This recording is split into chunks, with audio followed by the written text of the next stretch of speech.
To the general public, out of the characters who have had their own trilogy within the MCU, Ant-Man has probably had the lowest quality films, but today we're going to be ranking all 3 of those films and seeing if I tend to agree with that. Before I give you my ranking, I'd like to hear yours down below in the comments, and while you're there, if you could like and subscribe, that would be really appreciated. But anyway, without further ado, let's get into my ranking of all 3 Ant-Man movies.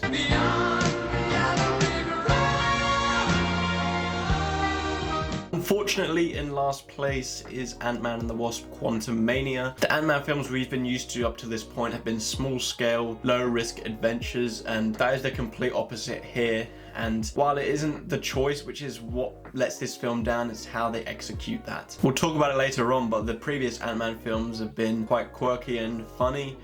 This one attempts to do that in portions, but it just doesn't have the same effect given that it's just in an entirely new realm. And I'm not saying my main complaint about this film is the humor, because I know that's a weird thing to say for a superhero film, but I know that has been the complaint for 1 or 2 films recently. But this kind of ties into the writing overall, because I think that's quite underwhelming. There are moments which allow characters to shine, and then there's just some other poor writing and dialogue. Not just even the dialogue, but the story in general. The first half of this film is very messy, and because of that, the pace feels way too fast. I was very concerned for the special effects of this film when I saw the trailers, and while they didn't look as bad as I expected, they were still very inconsistent. There were moments which were very convincing, and it was quite impressive they managed to pull them off, but there were far too many times where you could tell it was a green screen or just some very distracting CGI, which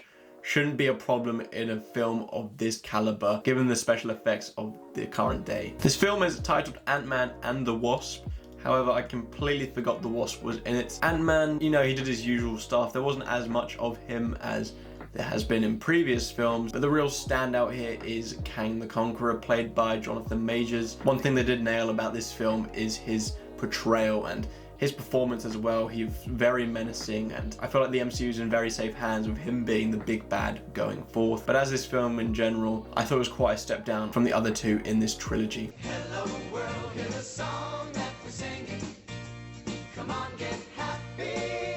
Ant-Man and the Wasp was the next MCU film to be released after Infinity War, a film which emotionally drained you, and I felt like this was the perfect follow-up to that film, a small-scale fun adventure, and that's exactly what Ant-Man and the Wasp is. Unlike Quantumania, I found that the humor landed every single time in this film, and the character's charisma just elevates it to a new level. I'll talk about her character later on in this video, but Hope, or the Wasp, was massively improved in this film, where she was actually likable and obviously able to stand in the lead without distracting from the main plot. While this film is a lot of fun, it is also very generic, especially for a superhero film, and the same goes for its villains, as they're probably some of the most forgettable ones you'll ever see, despite having star power like Walter Goggins. Look, this film isn't amazing by any stretch of the imagination, and I don't think it's top tier MCU. It's one you can easily skip, but I can't deny it is a lot of fun,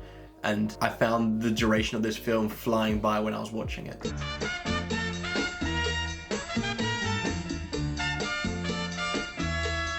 Ever since I saw Ant-Man in the cinemas, I felt like I enjoyed it a lot more than other people did. Eventually, when I started to get into more reviewing films and into a more critical mindset of viewing films, I thought that opinion would change, but it hasn't, and if anything, it cemented my decision on this film that it is the most underrated MCU movie. I've said it many times on this channel that I can forgive a film for having a simple plot if it executes it very well, and I believe that this film does with this heist plot, and not even that, but it has a nice superhero spin on it that makes this feel unique. Paul Rudd essentially plays himself as the character and thrives from it, making for an extremely likable lead, as well as humor and charisma to flow throughout the film amongst him and his cast members. The film has a very bright flair to it, and it's really clear that Edgar Wright was part of the writing team. As much as I do love this film, I feel like it could have been better if he was directing it, but I guess we'll never find out about that. The action sequences in this film are quite unique, especially in a very saturated genre, as we are treated to some interesting concepts, including shrinking, which leads for a lot of fun. Funny enough, despite it being in third place, Quantumania's villain was perhaps the best of the entire trilogy, as in this one, Darren Cross is quite over the top and it doesn't necessarily match the tone that was established. Yes, there is a lot of fun and campy elements to this film, but it still has a somewhat grounded tone, whereas he felt like he was straight out of an early 2000s comic book movie. I had mentioned that Hope had improved in the follow-up to this film. As for this one, I couldn't stand her. I thought she was very annoying, irritating, and immature. I'm glad that her character matured out of that and became a more likable character. But as for this film, I have so much love for it. It entertains me every time I watch it. This film never gets worse whenever I watch it, even though I think it would do. It constantly stays good in my mind, and I have so much love for it, and I feel no shame in putting it in first place in this list, and probably I think it's my top 15 of the MCU. So there is my ranking of all 3 Ant-Man movies. By my logic, they got worse as they went along, and they certainly got a lot more crazier. Like I mentioned before, I'd like to hear what your ranking is down below, so please make sure to leave that in the comments. I mentioned this a couple of videos ago, but when it comes to the MCU these days, if it's part of its own mini franchise like this with Ant-Man, I'll just cover the latest MCU release in that.